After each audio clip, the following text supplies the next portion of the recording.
Eh bien, ce n'est pas très facile de répondre à cette question, parce que il y a beaucoup d'aspects que l'on peut développer. Mais peut-être pourrions-nous commencer par situer la question, par rappeler un texte que le grand mathématicien français Élie Cartan avait employé en débutant une conférence remarquable, il fit en 1927, sur la théorie des groupes et la géométrie. Et voici ce qu'il dit.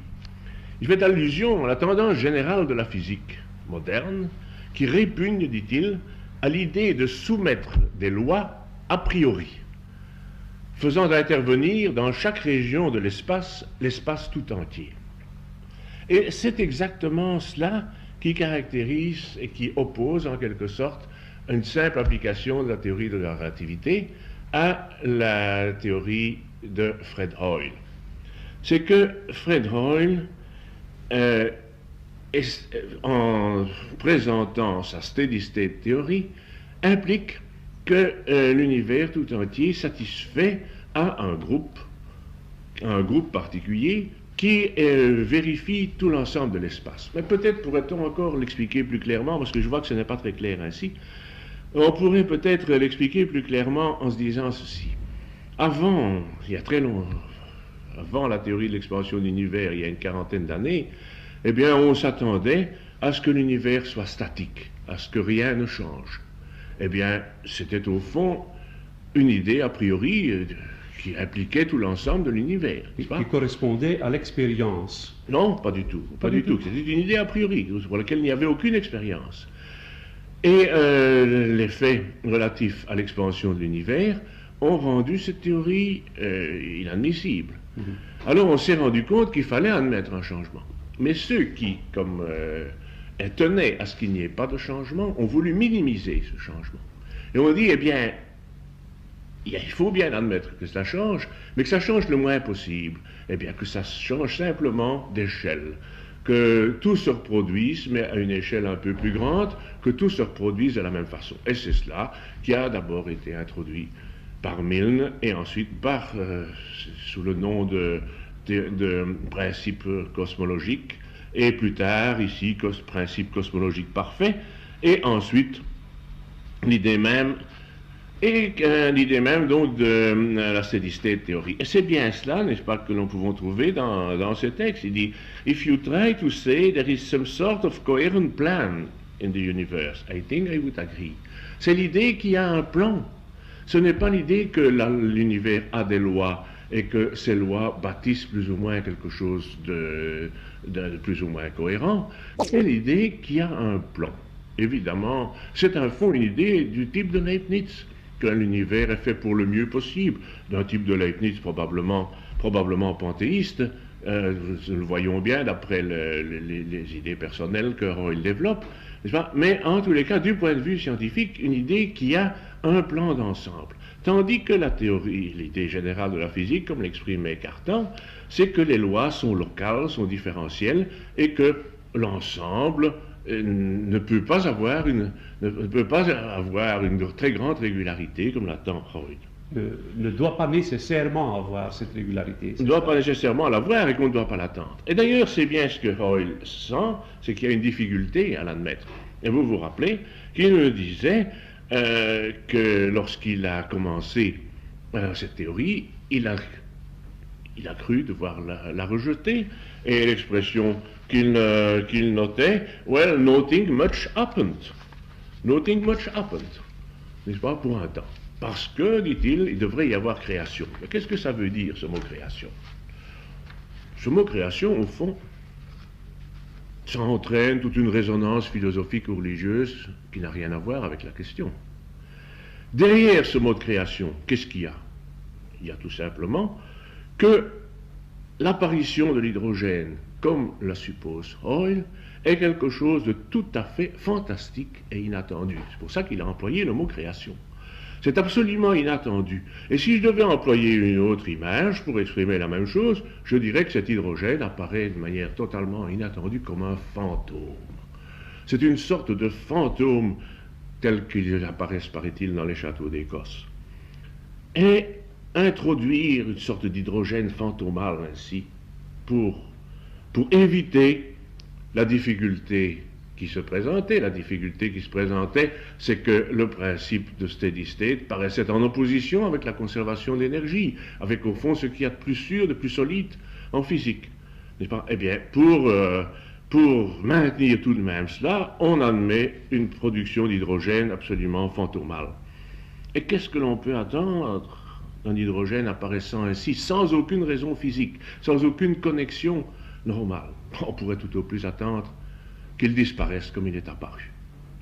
Alors voilà donc comment cette théorie se présente, au fond, comme une théorie imposant un a priori analogue à l'a priori que l'on pouvait avoir de chercher une solution statique, de chercher une solution avec le minimum de changement, et contre lequel, pour ma part et avec d'autres, je m'oppose dans ce sens que je ne pense pas que ce soit la tendance de la physique moderne d'admettre qu'il y a dans l'univers des lois globales, des lois absolues, des lois qui, dans l'expression de Hoyle, impliqueraient un design, impliqueraient un but, un plan, n'est-ce pas?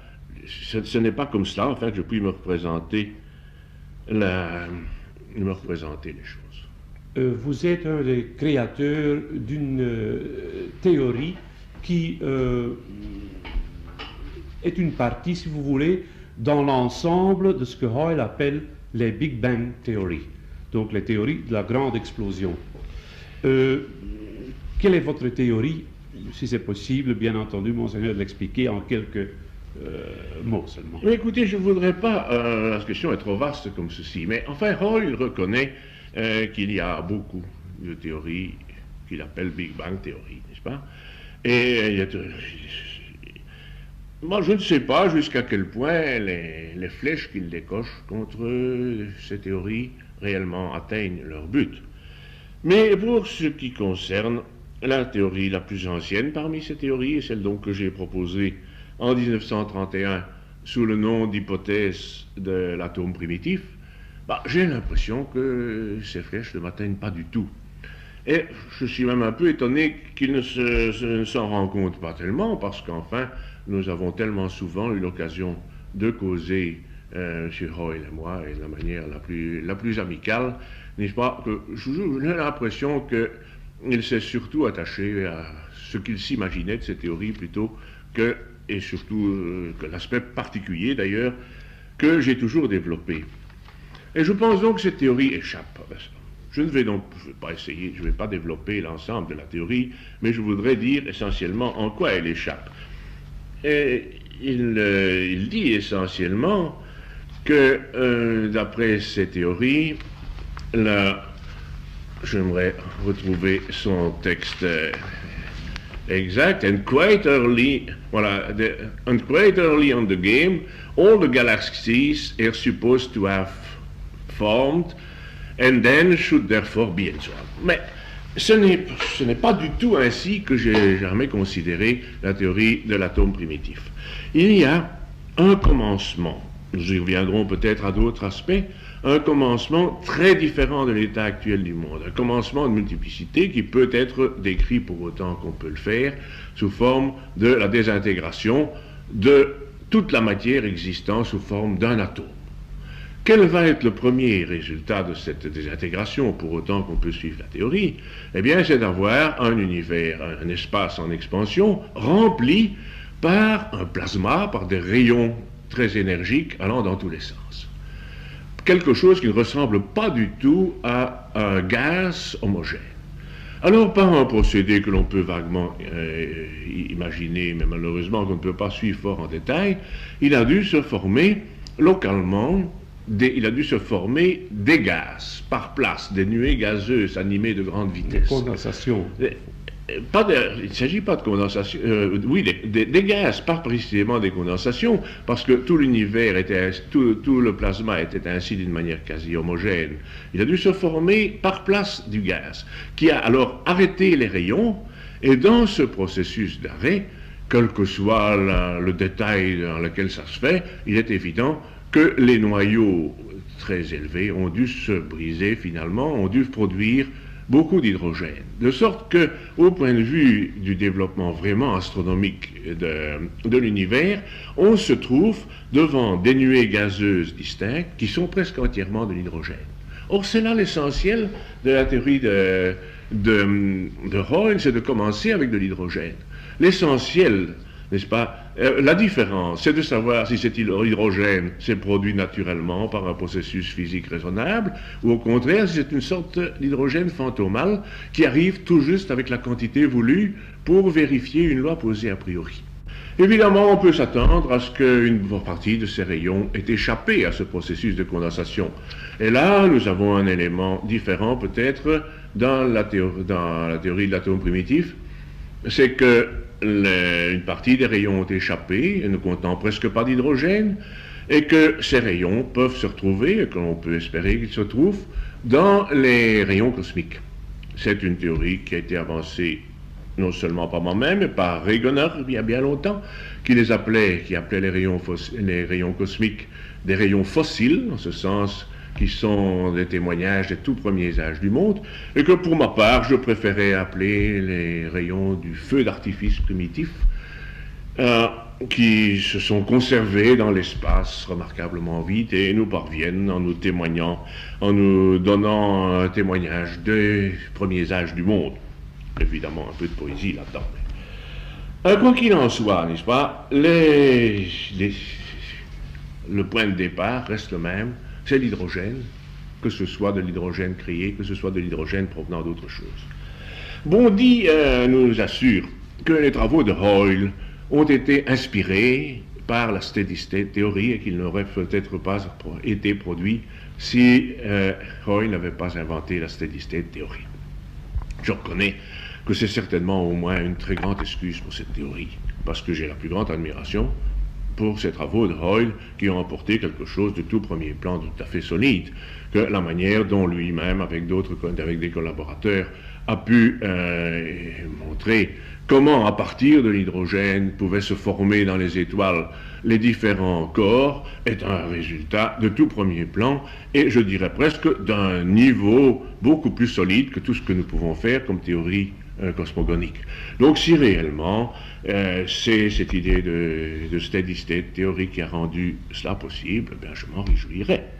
Mais ce que je dois dire, c'est que pour ma part, je trouve tout aussi simple d'accueillir ces magnifiques résultats dans le cadre d'une théorie où l'hydrogène est de l'hydrogène naturel, plutôt que de l'accueillir dans une théorie où l'hydrogène serait de l'hydrogène fantomal. Je ne vois pas de différence entre les deux. Monseigneur, est-ce que le fait que l'univers, selon votre théorie, a un commencement, au moins un commencement, est-ce que cela a pour vous un sens religieux, une signification religieuse? Eh bien, il faut naturellement expliquer. Il est bien clair que dans ces interviews, l'emploi du mot création a provoqué un tour assez particulier à ces interviews, que chacun d'entre eux a très librement et très légitimement exposé ses vues, que ces vues se présentaient plutôt sous une forme agnostique, matérialiste ou plutôt panthéiste.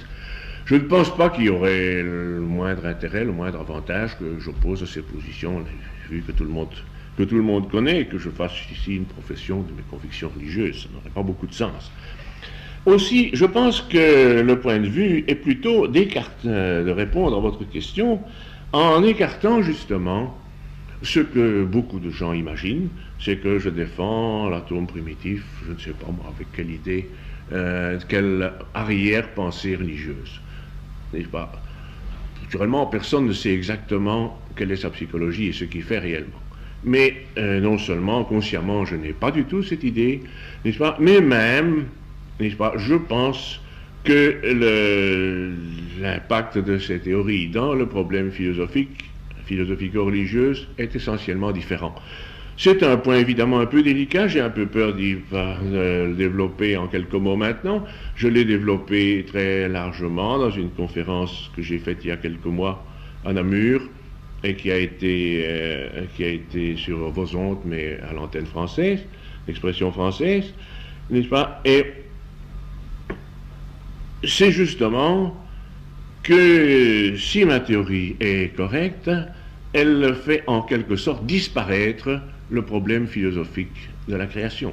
C'est d'ailleurs ce qui a été développé dans la préface de mon petit livre sur l'atome primitif par le professeur Gonset de Zurich, n'est-ce pas, qui a justement, avec raison, montré qu'il y avait une certaine résonance philosophique de ma théorie, en ce sens qu'elle faisait disparaître certaines des antinomies posées par Kant. Si je ne me trompe pas, monseigneur, est-ce que vous n'avez pas mis les autorités religieuses même en garde contre... D'abord, je suis beaucoup trop respectueux des autorités religieuses qui savent bien ce qu'elles ont à faire, et certainement pas les autorités religieuses. Mais certainement, j'ai toujours mis en garde mes collègues, les esprits bien intentionnés, n'est-ce pas, qui voudraient prendre argument de cela. Mais je crois qu'il vaut tout de même mieux aller un peu plus dans le fond de la question. Pourquoi ça n'a-t-il pas de portée? Eh bien, lorsque on se pose le problème du début du monde, on se trouve presque toujours devant une difficulté assez essentielle, de se demander pourquoi ça commence-t-il à ce moment-là? Pourquoi ça n'aurait-il pas commencé un peu plus tôt? Et en un certain sens, pourquoi ça n'aurait-il pas commencé un peu plus tôt? De telle sorte qu'il semble que toute théorie qui implique un commencement doit être quelque chose de peu naturel. De dire, on décide, à ce moment-là, ça commence, c'est fait, c'est ce qui s'exprimait en disant, c'est fait de rien. C'est-à-dire qu'on s'attendrait à ce que ça provienne de quelque chose, et on dit, ça ne provient pas de ce quelque chose, c'est fait de rien. Eh bien, le point de vue auquel j'arrive est tout différent. C'est-à-dire que le commencement est tellement inimaginable, tellement différent de l'état actuel du monde qu'une pareille question ne se pose pas. Et même plus que cela, ce commencement est le commencement de la multiplicité. L'idée fondamentale, c'était cela, je ne peux pas la développer un peu avec quelque peu de détails maintenant. Mais enfin, l'idée, c'est le commencement de la multiplicité. C'est que l'univers qui existe en quanta, en paquet d'énergie déterminé, commence avec un seul quantum, ou un tout petit nombre de quanta. De telle sorte qu'il est impossible de se demander de quoi il proviendrait, de quoi il serait divisé. Tout le développement de l'entropie, c'est que les quantas se divisent, se développent, etc. Au départ, s'il n'y en a qu'un, on ne peut pas se demander d'où il vient. Et alors la question ne se pose pas de dire qu'il vient de rien. C'est un fond de l'espace-temps pour lequel aucun problème ne se présente. Ou si vous voulez, lorsque l'on se tient comme les spiritualistes à l'idée que tout provient de Dieu, etc., eh bien, on voudrait prendre en quelque sorte Dieu en défaut pour dire, eh bien, là, on le touche sur cette chic note initiale, comme disait Laplace, ou des choses ainsi. Et, eh bien, il échappe. Il échappe parce que le début, le fond de l'espace-temps est tellement différent de toute notre conception qu'il n'y a plus de problème. Et alors, évidemment, pour un théiste, n'est-ce pas, rien ne peut subsister, je ne pourrais pas continuer à parler si Dieu ne me soutenait dans l'existence, c'est bien sûr, n'est-ce pas? Mais il n'y a rien, ça c'est l'attitude générale de la philosophie chrétienne. Mais il n'y a rien de spécial pour le commencement. Et le commencement n'est pas un endroit où l'on toucherait Dieu comme une hypothèse. Ou, si vous voulez, je vais parler de la chic note initiale de Laplace, mais puisque nous parlons maintenant des conférences faites en anglais, je rappelle le mot de Jeans, the finger of God agitating the ether. Voilà le commencement. Eh bien, cela, n'est-ce pas, ce n'est pas une idée agréable pour un esprit religieux. C'est une idée qui fait descendre Dieu dans le domaine des causes premières, et je crois qu'une des contributions que peut apporter une théorie telle que la mienne, c'est d'éviter justement ces difficultés. Donc, vous vous refusez à l'idée que Dieu devrait expliquer le mouvement des galaxies, pour le dire très concrètement. Évidemment, c'est clair, ça. C'est clair. C'est-à-dire que Dieu soutient les galaxies, mais il agit en Dieu. Il n'agit pas comme une force qui viendrait en contredire d'autres. Enfin, ce n'est pas l'horloger de Voltaire qui doit de temps en temps remonter son horloge, n'est-ce pas? Merci beaucoup, monseigneur. Voilà.